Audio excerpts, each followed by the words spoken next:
여러분, 기독교가 다른 종교와 다른 점은 천지를 창조하시고 역사를 주관하시고 사람을 구원하시고 심판하시는 살아계신 하나님을 믿는 종교라는 겁니다.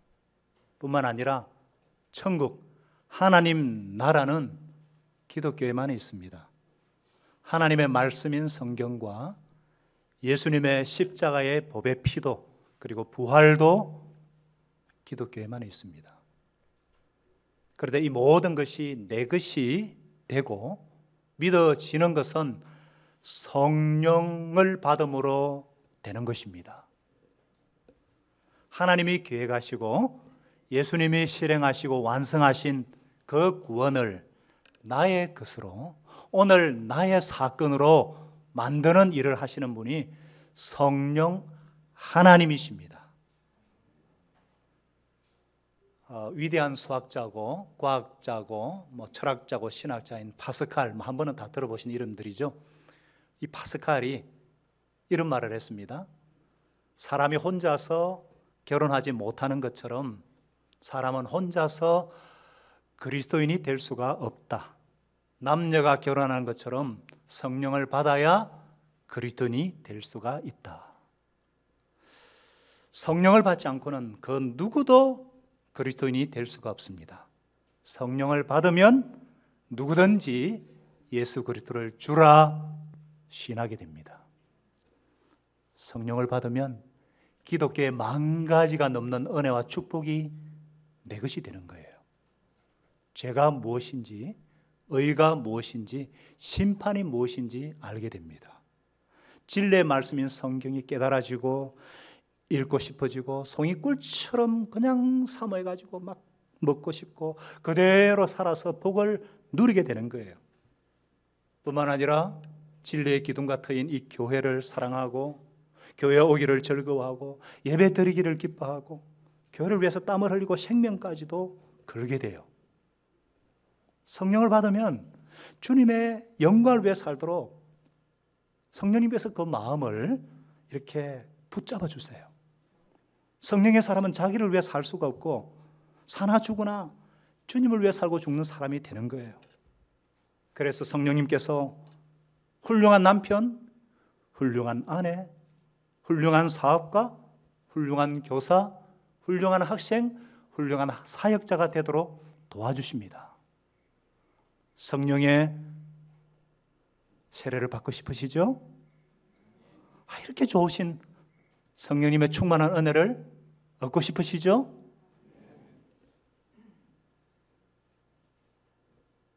예. 그래서 지난주에 우리가 살펴본 대로 예수님께서 성령의 세례를 약속하셨어요. 성령의 사건이 임할 것이다 말씀하셨어요. 예수님의 표현에 의하면 마치 세례를 받듯이 시각적으로, 청각적으로, 전인격적으로, 체험적으로 성령님을 만날 것이다. 성령의 세례를 받을 것이다. 이렇게 말씀하셨어요. 그런데 제자들의 반응이 뭡니까? 주님께서 이스라엘 나라를 회복하심이 이때입니까? 제자들의 관심은 온통 이스라엘 나라의 회복에 있었어요. 민족 문제였습니다. 사회 문제였어요. 통일 문제, 경제 문제, 내 가정의 문제, 내 사업장의 문제 해결이 급선무였습니다. 우리도 마찬가지죠. 성령이 참 좋은 건 알겠는데 그 성령님 나도 정말 만나고 받았으면 좋겠는데 그런데 내 짐이 한 짐이에요. 나는 지금 시급한 게 취업하는 게 시급하고 내 자녀가 원하는 대학에 들어가는 것이 시급한 일이고 내 남편이 예수 만나는 것이 간절한 소원이고 우리 가정의 물질 문제가 해결되는 게 절박하다는 거예요. 아픈 내 몸이 건강해지고 가족의 생계가 달려있는 이 직장, 이 사업장이 잘 풀리고 형통하는 게 무엇보다 중요해요. 예, 중요해요. 예수님 관심 많습니다. 그거에 대해서 우리 모른 척하지 않으세요. 아니 그 자녀들의 그 일상사회 모른다면 그 말이 되겠어요? 얼마나 관심이 많은지. 그런데 다만 때와 시기는 아버지께서 자기 권한에 두셨으니까 너희가 할 바 아니라는 거예요. 그건 나한테 맡겨라. 때와 시기는 역사의 주관자이신 하나님께서 조절하신다는 겁니다. 사랑하는 여러분, 하나님의 고유권 아닌 이 시간의 문제에 관해서 우리가 관여를 하든지 혹은 심지어 간섭을 하게 되면 큰 낭패를 당하게 됩니다. 나는 언제 죽을 것인가? 나는 언제 성공할 것인가? 세상 종말은 언제 올 것인가? 부질없어요. 그거 안다고 내가 뭐 어떡하겠어요? 변화시킬 수 있겠어요? 그거는 역사를 운행하시고 내 인생을 주관하시는 하나님께 맡기라는 거예요. 그것은 그건 내 문제다. 내가 조절한다는 겁니다. 하나님은 늦게 오시는 법도 없고 일찍 오시는 법도 없습니다. 하나님의 시간표에는 실수가 없습니다. 하나님은 정확하십니다. 하나님은 구원의 계획에 따라서 일하십니다. 우리가 이것을 성경을 통해서 실제 삶을 통해서 경험하고 있지 않습니까? 그렇기 때문에 예수님은 최우선적으로 우리가 가져야 할 관심이 무엇이라고 말씀하십니까? 오직 성령이 너희에게 마시면 너희가 권능을 받고 예루살렘과 온 유대와 사마리아와 땅 끝까지 이르러 내 증인이 되리라. 그런데요, 한국말 성경에 이 오직이라고 번역해 놨는데 이거 좀 안타까운 번역이고 그러나로 고치세요. 옆에 그러나로 이렇게. 우리 한국말 성경은 그러나, 이게 오직이 아니에요. 영어 NIV 성경에 but, 가장 원어를 잘 번역해 놓은 표준 세번역 성경에는 그러나로 되어 있습니다. 너희가 이스라엘 사람으로서 이스라엘 회복에 관심을 갖고 있는 거 내가 잘 안다. 그러니까 그 때와 시기는 나에게 맡겨라. 그러나 너희가 관심 가져야 할 바는 성령의 권능을 받는 것이다. 증인이 되는 것이다. 참 증인이 되는 일에 온전한 관심을 쏟아라. 이 말씀이에요. 여러분, 우리는 내일 내가 어떻게 될지 아무도 모릅니다. 우리는 기한을 모르지만 때가 되면 하나님께서 가장 좋은 것으로 가장 합당한 때에 응답하시는 것을 믿으시기 바랍니다. 때와 시기는 하나님께 달려 있습니다. 먼저 우리가 할 일이 있다는 거예요. 먼저 성령을 받으라. 성령을 받아야 된다는 것입니다. 요한복음 20장에 예수님께서 부활하신 후에 제자들에게 나타나셔서 하신 말씀이 성령 받으라. 이 말이 바로 성령 세례를 말하는 거예요. 오순절의 성령 사건. 왜 그렇습니까? 그러나 성령이 너희에게 임하시면 너희가 권능을 받게 된다는 것입니다. 성령님이 내게 인격적으로, 체험적으로, 말씀으로 임하게 되면 능력을 받게 됩니다. 참 이상하거든요. 성령이 임하면 그렇게 무관심하고 무덤덤한 사람이 마음의 문을 열고 회개하고 예수님을 영접을 해요. 마음에 기쁨이 생기고 하나님을 아버지라고 불러요. 언제 하나님 알았다고 하나님을 아버지라고 그래요. 삶의 진정한 의미와 목적을 발견하게 됩니다. 구원을 체험하게 됩니다. 거듭났다는 말이 무슨 뜻인지 알게 돼요. 하나님을 기쁘시게 하고 싶은 욕구가 생기고 그렇게 살 수 있는 능력을 경험하기 시작합니다. 그것은 지금까지 내가 세상에서 경험해보지 못했던 능력입니다. 그것은 내가 세상에서 지금까지 누리지 못했던 평안입니다. 이상스럽고 놀라운 기쁨.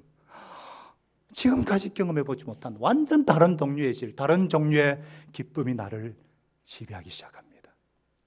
더 놀라운 사실은 죄가 싫어지는 거예요. 성령을 받게 되면 담배가 싫어집니다. 술이 싫어집니다. 도박이 싫어져요. 가끔 실수는 하지만 성령 받고 구원받는 사람들은 옛날과 달라져요.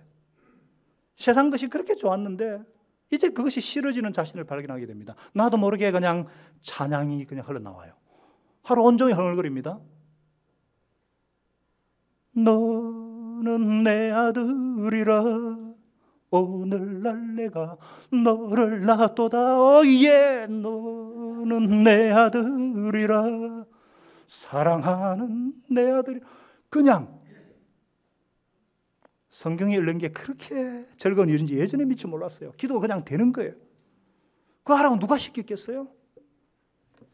성령님께서.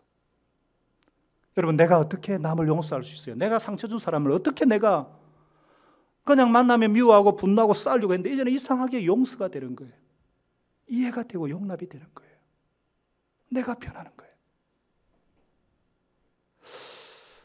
인간적인 능력이 아닙니다. 세상적인 능력이 아닙니다. 하나님의 능력, 하늘나라의 능력입니다. 사도 바울이 어떻게 매를 맞고 그 깊은 지하 감옥 속에서 찬송을 할 수가 있단 말입니까? 도대체 어떻게 이런 일이 가능해요? 어떻게 초대교회 교인들이 사자밥이 되면서 화형당하면서도 주님을 찬양했던 그 힘이 도대체 어디서 나오는 겁니까?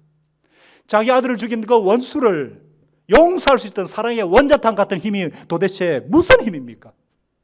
갈기 찢어도 죽여도 분통이 가지 않을 그 원수를, 그 복수의 대상을 눈물을 흘리면서 용서하고 안아줄 수 있는 게 그게 가능한 일입니까? 성령님께서 그런 능력을 주시는 거예요. 예수 그리스도에서 만들어주신 십자가의 그 구원이, 죽음을 이기신 부활의 능력이 성령님을 통해서 내게 임하는 것입니다. 여러분요, 이것은 세상적인 능력, 인간이 노력해서 교육해서 훈련해서 받는 그런 물리적이고 정신적 능력이 아닙니다. 펜에서 나오는 것이든 정신에서 나오건 도덕에서 나오건 물질에서 나오는 능력이건 그것은 이 땅에 속한 거예요. 하늘의 능력은 하늘로부터 오는 것입니다. 영적인 능력은 성령님으로부터 오는 것입니다. 사랑할 수 있는 능력, 용서할 수 있는 능력, 원수를 위해 기도할 수 있는 능력, 죄를 이기는 능력은 하늘로부터 오는 것입니다. 마가복음 16장에서 예수님이 말씀하셨잖아요. 믿는 자들에게는 이런 표적이 따르리니 너희가 내 이름으로 귀신을 쫓아내며 새 방언을 말하며 뱀을 집으며 무슨 독을 마실지라도 해를 받지 아니하며 병든 사람에게 손오는 자도 나으리라. 하나님께서 성령 받은 자들에게, 믿는 자들에게 병 고치는 능력도 주셨고 귀신 쫓는 능력도 주셨고 독을 마실지라도 해를 받지 않는 능력을 베풀어 주셨습니다. 성령 하나님은 우리 영에게 새 힘을 주시고 우리의 정신활동에도 능력을 주세요. 심지어 우리의 육체에도, 우리의 도덕성에도 능력이 임하는 것입니다.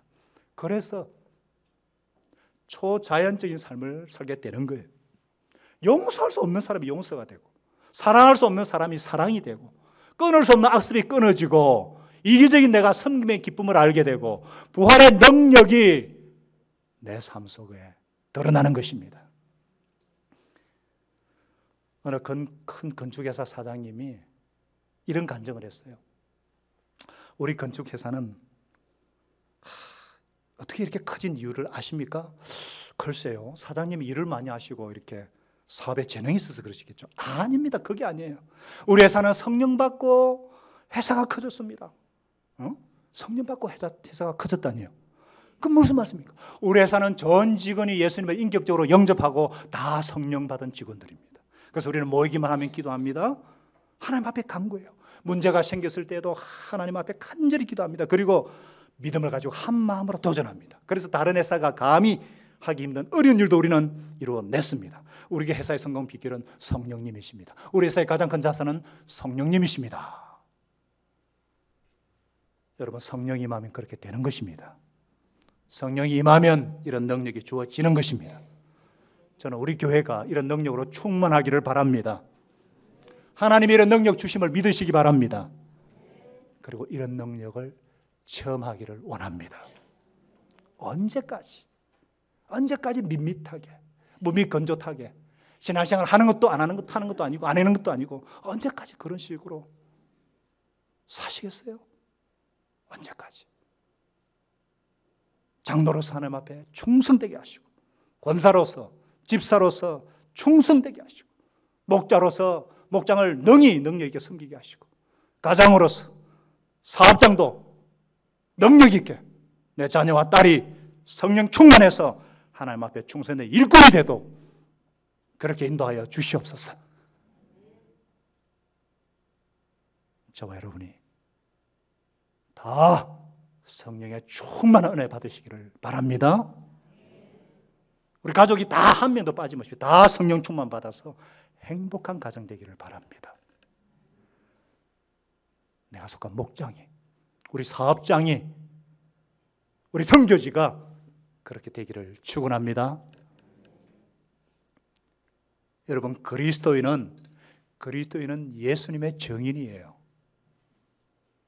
우리가 예수님의 십자가와 부활을 직접 보지는 못했지만 성령의 세례를 받으면, 성령이 임하면 내 눈으로 본 것보다 더 확실하게 믿어집니다.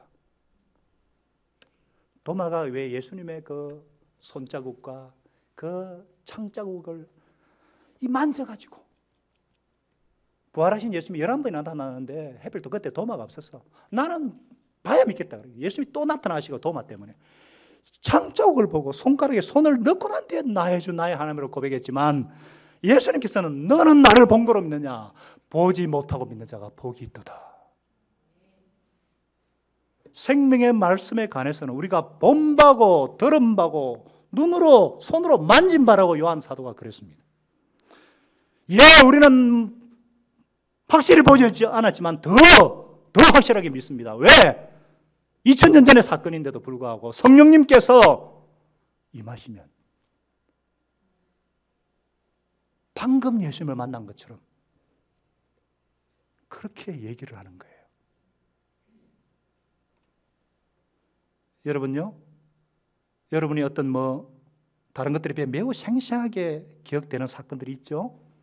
저는 5년 전에 교통사고 진짜 나서 미국에서 2번 진짜 죽음 직전까지 가봤기 때문에 지금도 생생하게 기억합니다. 마찬가지예요. 성령이 임하면 십자가 사건이 골고다의 그 언덕의 현장에서 경험할 수 있던 것보다 더 생생하게, 더 확실하게 느껴지고 믿어지는 것입니다. 이게 성령의 능력입니다. 그런데 오늘날 한국 교회가 문제가 무엇인지 아세요? 경건의 모양은 있지만 능력이 없다는 거예요. 믿는 자나 믿지 않는 자 별 구분이 없어요. 똑같이 돈 좋아하고 똑같이 권력 좋아하고 똑같이 죄지면서 뭘 전도하려고 그러냐? 너나 잘해. 부끄러운 일입니다. 교회 안에서 신앙의 체험이 없는 사람들이 너무 많다는 거예요. 그리스도를 직접 만난 경험이 없는 사람들이 교회에 너무 많다는 거예요. 이게 문제예요. 그러니까 입으로는 전파할지 몰라도 참 정인이 없어요. 들은 얘기를 연불외듯이 하죠. 아무런 감각이 없어요. 감격이 없어요. 이 세상이 변화되지 않는 이유가 무엇인 줄 아십니까? 정인이 없기 때문입니다. 너무나 많은 교인들이, 교회 안에 있는 사람들이 신앙 체험이 없어요. 하나님 나라가 무엇인지, 예수님이 누구신지 경험이 없어요. 예수님을 만난 체험이 없어요. 주님과 동행하는 경험이 없어요. 성령님의 임재가 너무너무 약해요. 그래서 몸이 건조합니다. 밖에 나가서 정가기는커녕 내가 교인인 것을 그냥 숨기고 싶을 뿐이에요. 왜 그렇게 됐어요? 그 사도 바울을 한번 보세요. 그는 다메섹 도상에서 예수님을 만난 그 경험을 사도행전 9장에 22장에 26장에 계속 간증합니다. 여러분, 우리에게 이러한 신앙의 체험이 있어야 되지 않겠습니까? 기독교는 체험의 종교입니다. 살아계신 하나님을 내 생활에서 체험하는 것입니다. 그래서 신앙생활이 아니라 생활신앙으로 나아가야 하는 것입니다. 아멘이시죠? 이렇게 큰 소리치는 저도 사실은 주일 설교가 어렵고 소중하지만 설교 끝난 후에 집으로 돌아와서 아내와 아들에게 내 삶으로 보이는 게 더 중요하고 더 어려워요. 설교는 제가 얼마든지 멋있게 할 수 있습니다. 그러나 삶은 그렇게 안 됩니다. 아들과 아내를 못 속입니다. 제가 하나님을 체험하지 않고는 집에서 아이를 교육시킬 방법이 없는 거예요. 그래서 하나님 앞에 무릎을 꿇지 않을 수가 없습니다. 하나님, 아들을 변화시키기 전에 먼저 저를 변화시켜 주옵소서.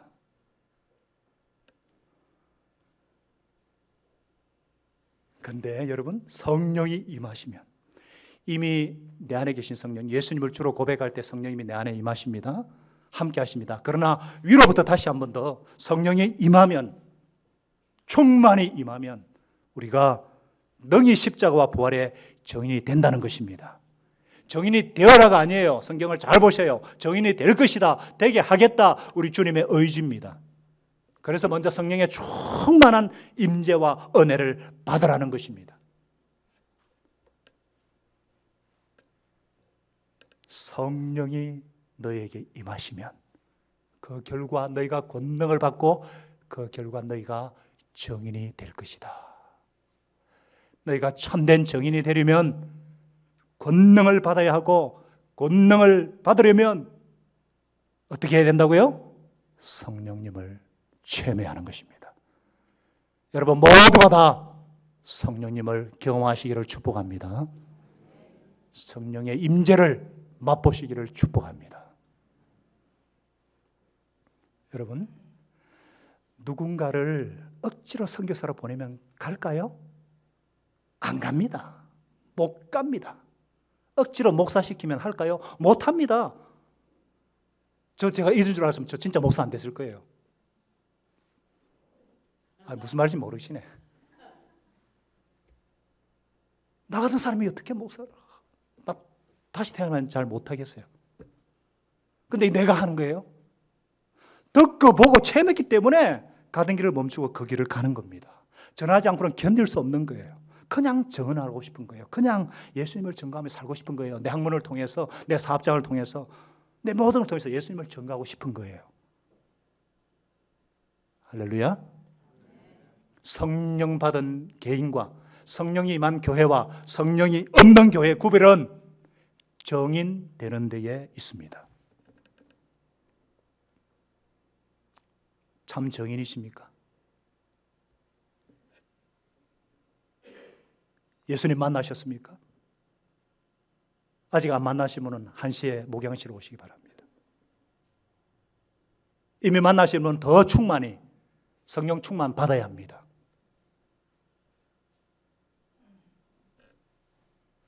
그런데 자꾸 성령, 권능 그러니까 한국 교인들이 또 오해한 게 또 있어요. 성령, 권능 그러니까 퍼뜩 생각나는 게 뭐예요? 불, 할렐루야. 그래가지고 방언이 터지고 신유의 헌사가 일어나고, 그래서 어느 기도원 원장이 유명하다 그러면 그곳으로 막 때로 몰려가가지고 어떻게 해서든지 그냥 기어코 안수 받으려고 합니다. 성령의 권능이 그런 것들입니까? 왜 하나님께서 성령님을 이 땅에 보내신 줄 아세요? 요한복음 14장 26절에 분명히 예수님 말씀하셨죠. 보혜사 곧 아버지께서 내 이름으로 보내실 성령, 그가 너희에게 모든 것을 어떻게 하신다고요? 가르치시고 내가 너희에게 말한 모든 것을 어떻게 하신다고요? 생각나게 하리라. 하나님께서 성령님을 병 고치라고 보내주신 것이 아닙니다. 방언하라고 하신 것이 아니에요. 그거는 기본입니다. 다른 종교에서도 그거 다 한다고 했잖아요. 불교 교도들 기도 더 잘합니다. 방언으로. 성령님이 겨우 그 정도 해결 위해 온 것일까요? 겨우 예수님이 내 현실 문제 해결하기 위해 죽으시고 부활하셨나요? 성령은 선교의 영입니다. 정인되게 하는 주체입니다.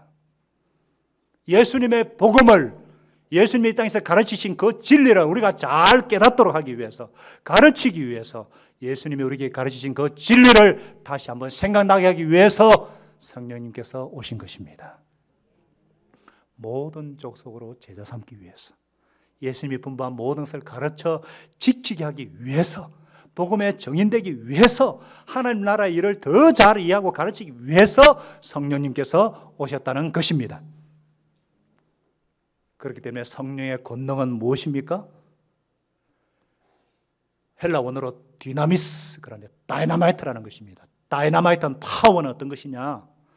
예수님의 말씀을 잘 깨닫는 능력, 그 말씀을 깨달아서 어떤 환난과 어떤 핍박 속에서도 내 모든 삶을 포기하고서라도 정인의 삶을 살기로 작정한 그 사람, 그가 성령 받은 사람, 성령의 권능을 받은 사람인 것입니다.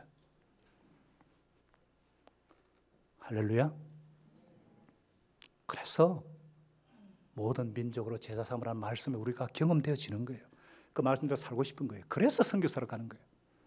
그래서 목자를 하는 거예요. 심지어 사도행전 20장 24절에 있듯이 성령의 권능을 받아서 이 은혜의 복음을 전가하는 일을 마치려면 내 목숨을 조금도 귀한 것으로 여기지 않는다고 말씀하고 있어요. 사랑하는 여러분,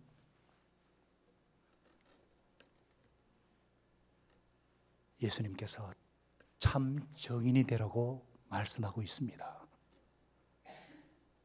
자녀들에게,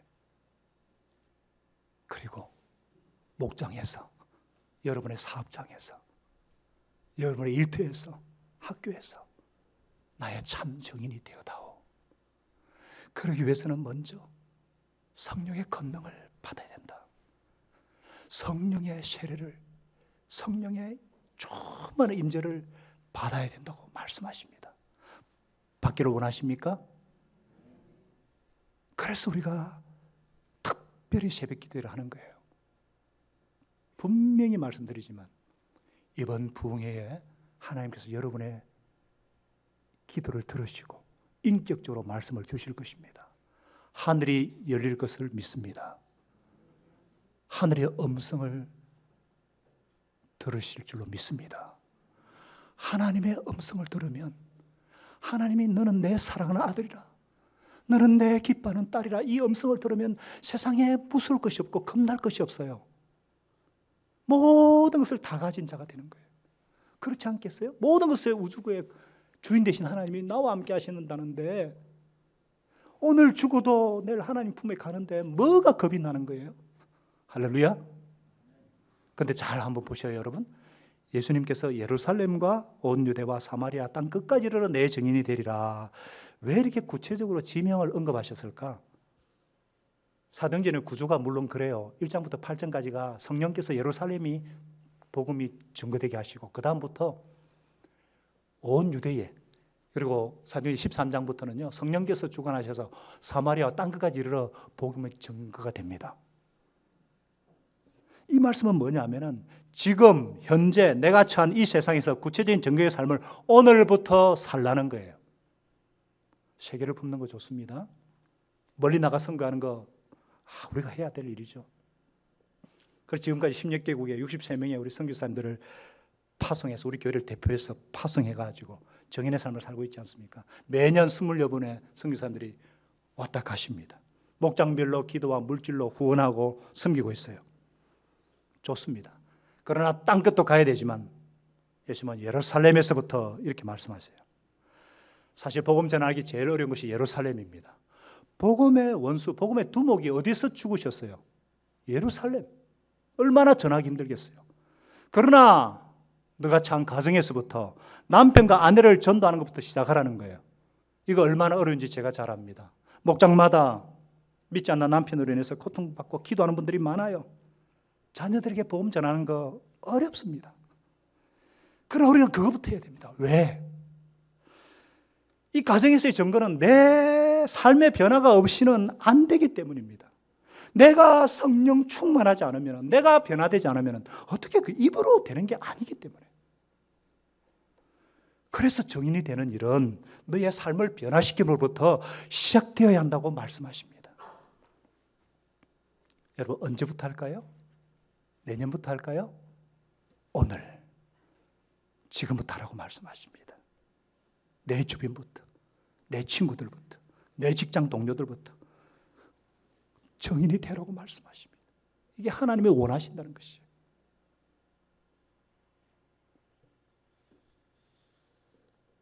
이제 예수님은 하고 싶은 말씀 다 하셨어요. 9절에 보니까 제자들 보는 앞에서 그냥 성천하셨어요. 구름 속으로 영광스럽게 성천하신 그대로 다시 오실 거예요. 저는 예수님이 어떻게 오시는지 알아요. 언제 올지는 모르지만 어떻게 오시는지 알아요.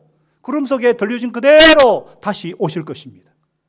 우리 모두는 주님 다시 오실 때까지 참 정인이 될 수 있기를 바랍니다. 예수님께서 우리에게 남겨주신 마지막 유언이 바로 이 말씀이기 때문이에요. 주님 올라가신 그대로 장차 이 땅에 다시 오시는 날 우리가 각자 행한 대로 심판할 텐데 마지막으로 부탁하신 이 말씀을 어떻게 지켰는가 물어보실 거예요. 그날의 저와 여러분이 부끄럽지 않도록 하나님 앞에 정의의 삶을 살기로 다짐하는 우리 모두가 되기를 바랍니다. 이를 위해서 성령의 충만한 은혜를 사모하십시다. 성령의 세례를 사모하십시다. 한 번 더 말씀드리지만